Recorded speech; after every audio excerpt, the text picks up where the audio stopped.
Hi guys, welcome back to మన YouTube channel. So ఈరోజు అయితే మనం వచ్చేసాం అంకాపూర్ రుచులకి. సో ఇక్కడ మనం ట్రై చేసేది మటన్ బిర్యానీ. ఇక్కడ అంబియన్స్ విషయానికి వస్తే అంబియన్స్ అయితే చాలా బాగుంది. పిల్లలకి, పెద్దవాళ్ళకి కానీ ఫ్యామిలీస్కి అందరికీ సెట్ అయిపోతుంది. మేమైతే మధ్యాహ్నం వెళ్ళాము కాబట్టి ఇక్కడ వీళ్ళ దగ్గర ఐటమ్స్లో చాలా ఉన్నాయి, స్టార్టర్స్, సూప్స్ అని. కానీ ఈరోజు ఓన్లీ మనం మటన్ బిర్యానీ చూద్దాం కాబట్టి దాని గురించి ఈరోజు మన వీడియో. సో ఇక్కడైతే మనం 3 మెంబర్స్కి తీసుకున్నాం మటన్ బిర్యానీ. మనకు వాళ్ళు బాయిల్డ్ ఎగ్స్ కూడా ఇచ్చారు, ఫుల్ లేదు, హాఫే ఇచ్చారు. సో ఇంకా టేస్ట్ చేయడానికి వస్తే ఫస్ట్ చేయి కాలిపోయింది.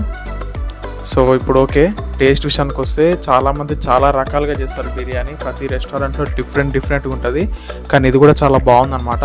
ఇది మటన్ దమ్ బిర్యానీ లాగా లేదు, కొంచెం వెరైటీగా ఉంది. ఈ సూప్స్తో మాత్రం అసలు బాగాలేదు. టమాటా సూప్ ఏదో బాగుంది. లాస్ట్కి అయితే మనం సోంపు వేసి వదిలేసామన్నమాట. ఇక్కడ వీళ్ళ దగ్గర మండి కూడా ఉంది, ఓన్లీ రెస్టారెంట్ కాదు. ఇక్కడ కింద పోర్షన్ కూడా ఉంది. అలాగే వీళ్ళ రెస్టారెంట్ పక్కనే టేక్ అవే కోసం సపరేట్గా కౌంటర్ కూడా ఉంది. మీరు ఎప్పుడు వెళ్తే కంపల్సరీ ట్రై చేయండి. ఇది ఎక్కడ కాదు, చింతల్లో అంకాపూర్ రుచులను కొడితే మీరు కంపల్సరీ వచ్చేస్తుంది. మన వీడియో నచ్చితే ఒక లైక్ చేయండి, అలాగే మన ఛానల్ని సబ్స్క్రైబ్ కూడా చేసుకోండి.